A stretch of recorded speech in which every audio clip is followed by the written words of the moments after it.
السلام علیکم ورحمۃ اللہ وبرکاتہ۔ الحمدللہ نحمده ونستعینه ونستغفره ونؤمن به ونتوکل علیہ ونعوذ باللہ من شرور انفسنا من سیئات اعمالنا من يهده الله فلا مضل له ومن يضلل فلا هادي له ونشهد ان لا اله الا الله وحده لا شريك له ونشهد ان سيدنا ومولانا محمدا عبده ورسوله۔ فقال رسول اللہ صلی اللہ علیہ وسلم: من اعطى للہ ومنع للہ واحب للہ وابغض للہ فقد استکمل ایمانہ۔ یکو جگدیشور یکو جگت گرو سر اوتار ستیہ سرم دگنتر پرسم پرسوتم میرو ستل نواسن ملنگچھے۔ میرے محترم بزرگ اور دوستو، یہ آج سب کو معلوم ہے مسجد ابو بکر صدیق کا افتتاح ہے، آپ شریک ہوئے ہیں۔ میرے دوستو، اللہ کے نبی صلی اللہ علیہ وسلم نے اس کی بڑی تعریف کی ہے اور یہ کہا ہے جس نے مسجد کو بنائی اللہ تعالیٰ جنت میں ان کا گھر بنائے گا، اور حقیقت یہ ہے کہ یہ آپ لوگوں کی محنت سے ہی یہ مسجد تعمیر ہوئی۔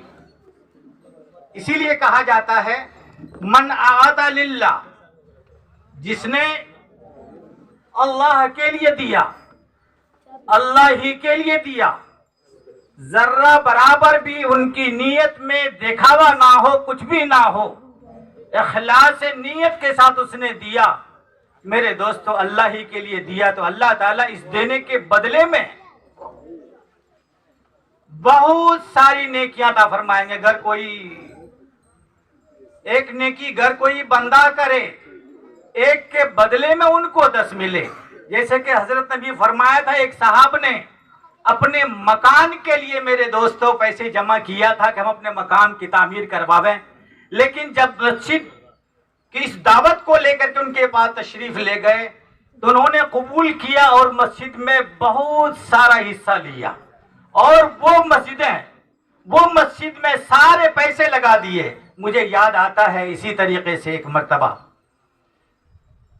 حضرت سلیمان ابن ربی رحمت اللہ علیہ، اللہ والے تھے، غریب تھے، مستحق تھے، دن میں ایک تمنا کرتے تھے، یا خدا مجھے دولت ہو جائے، مجھے مال ہو جائے تو میں حج کروں گا، میں حج کے لیے جاؤں گا، اے اللہ تو مجھے اتنا مال دے دے، اتنی دولت دے دے، اتنا خرچ دے دے کہ میں مکہ معظمہ جاؤں، زیارت کروں، پھر وہاں سے واپس آ جاؤں۔ میرے دوستو، مرور زمانہ کے بعد کچھ اتنی رقم ان کے پاس آئی، اتنا پیسہ آیا کہ انہوں نے میرے دوستو حج کا ارادہ کیا، حج کے لیے تشریف لے جا رہے، راستے میں دیکھا روڈ کے کنارے ایک بڑھیا میرے دوستو مردہ گدھے کا گوشت کاٹ کر کے اپنے زنبیل میں بھر رہی ہے۔ حضرت سلیمان بن ربی نے دیکھا یہ مردے کا کھانا تو بالکل حرام ہے، ہم کو لگتا ہے کہ یہ اماں یہ گوشت کاٹ کر کے کہیں ایسا تو نہیں کہ جا کر کے ہوٹل میں بیچے اور وہاں کھانے والے ان کو کھائے، کھانے والوں میں کچھ ایمان والا بھی ہوگا، کچھ ایسے بھی لوگ ہوں گے جو اس مردے گوشت کو نہیں کھاتا ہوگا، یہ تو سراسر حرام ہوا۔ حضرت سلیمان بن ربی رحمت اللہ علیہ نے کوشش کیا کہ میں ان کا پیچھا کروں تاکہ کسی بھی ایمان والے کے حلق میں یہ حرام کا قطرہ لقمہ نہ جائے۔ میرے دوستو پیچھا کیا گیا، شہر کے اندر داخل ہوتی ہے، گھس جاتی ہے ایک مکان میں، گھسنے کے بعد میرے دوستو فوراً دروازہ بند کر دیتی ہے۔ باہر حضرت سلیمان ابن ربی رحمت اللہ علیہ دروازے پہ دستک دیتے ہیں، اے اماں، اے اللہ کے بندی، تم دروازہ کھولو، میں تم سے 2 منٹ بات کرنا چاہتا ہوں۔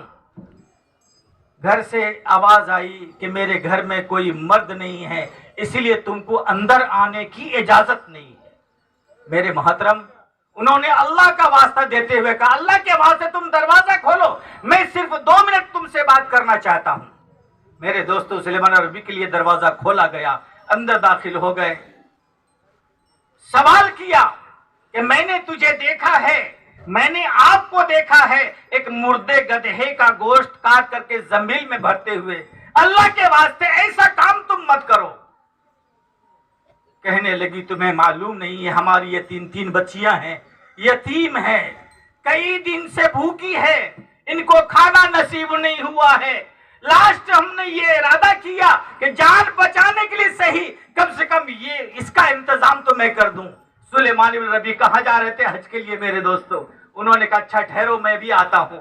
فوراً بازار تشریف لے گئے اور بازار جانے کے بعد کچھ کھجور لیا، کچھ آٹے لیے اور کچھ کھانے کا سامان لیا۔ میرے دوستو، سارے پیسے ان بچوں میں خرچ کر دیے، آ کر کے ان کے حوالے کر دیا۔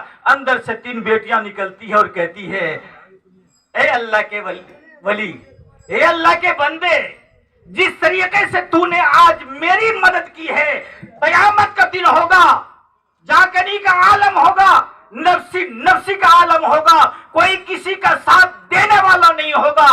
اے اللہ، تو اس میدان محشر میں جیسے انہوں نے آج میری مدد کی ہے تو ان کی بھی مدد کرنا۔ تینوں بچیاں دعا دیتی ہے، ان کی ماں بھی دعا دیتی ہے۔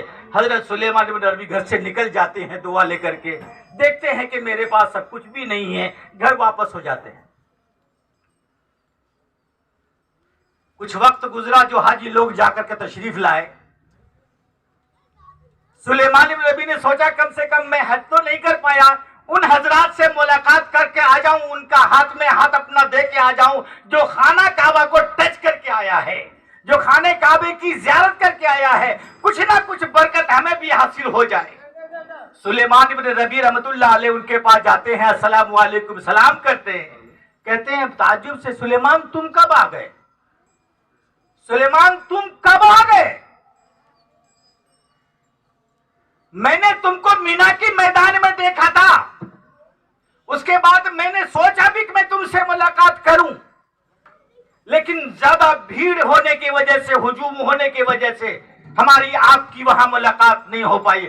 سلیمان بن ربیع کہنے لگے بھائی تم میری مذاق اڑا رہے ہو، تم مذاق کرتے ہو، تمہیں مذاق نہیں کرنا چاہیے۔ بہرحال خاموش ہو گئے، دوسرے کے پاس گئے، ان سے بھی سلام مسافہ کیا، انہوں نے بھی یہی سوال کیا سلیمان تم کب آ گئے؟ میں نے تمہیں رمی جمرات کرتے ہوئے بھی دیکھا تھا اور خانہ کعبہ کا طواف کرتے ہوئے بھی دیکھا تھا۔ کئی حاجیوں نے، دسیوں حاجیوں نے میرے دوستوں گواہی دی سلیمان تم کب آ گئے؟ ہم سے پہلے نکل آئے، وہاں خانہ کعبہ کے اندر ہماری تمہاری نزدیکی ملاقات نہیں ہو پائی۔ میرے دوستوں شش و پنج فتح، دل پریشان تھا، یہ لوگ کیا بولتے ہیں مجھے تو سمجھ میں نہیں آتا، چونکہ میں نے حج کے لیے ارادہ کیا، نکلا بھی، لیکن وہاں تک میں جا نہیں پایا۔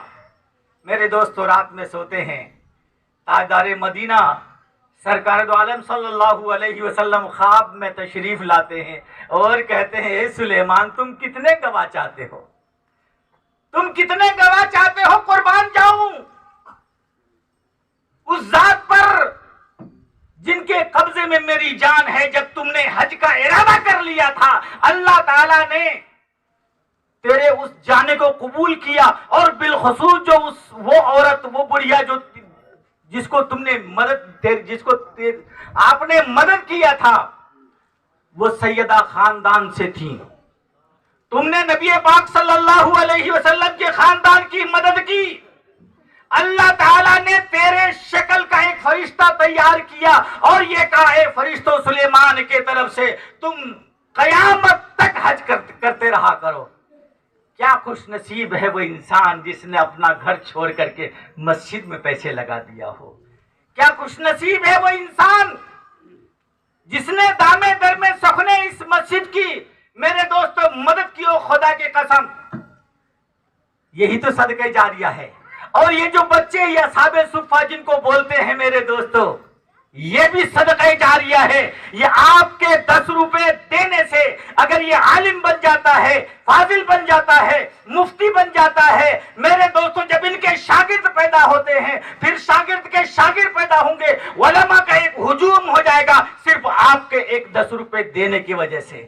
میرے دوستوں بڑی خوش نصیب وہ انسان جو مدرسے اور مسجد کی مدد کرتے ہیں، اس کی تعمیر میں میرے دوستوں امداد کرتے ہیں، اور اگر نہیں ہو پائے تو کم سے کم زبان سے ساتھ دیتے ہیں، جانی ساتھ دیتے ہیں. مالی کی کمی ہے تو جانی ساتھ دیتے ہیں. اللہ تعالیٰ ان تمام حضرات کو جزائے خیر عطا فرمائے. چونکہ مجھے صرف 2-4-5 منٹ کے لیے کہا گیا تھا، اسی لیے میں عرض کروں گا، آپ حضرات سے گزارش کروں گا کہ آپ جیسے بھی ہو، جہاں تک بھی ہو سکے، میرے دوستو اگر واقعی اللہ کو راضی کرنا چاہتے ہیں تو اللہ کے گھر کی مدد کیجئے. رسول اللہ کو راضی کرنا چاہتے ہیں تو اس بیت رسول کی مدد کیجئے، اور اس پیسے کے دینے سے آپ کے حافظ اور عالم بنائیے، قاری بنائیے، مفتی بنائیے.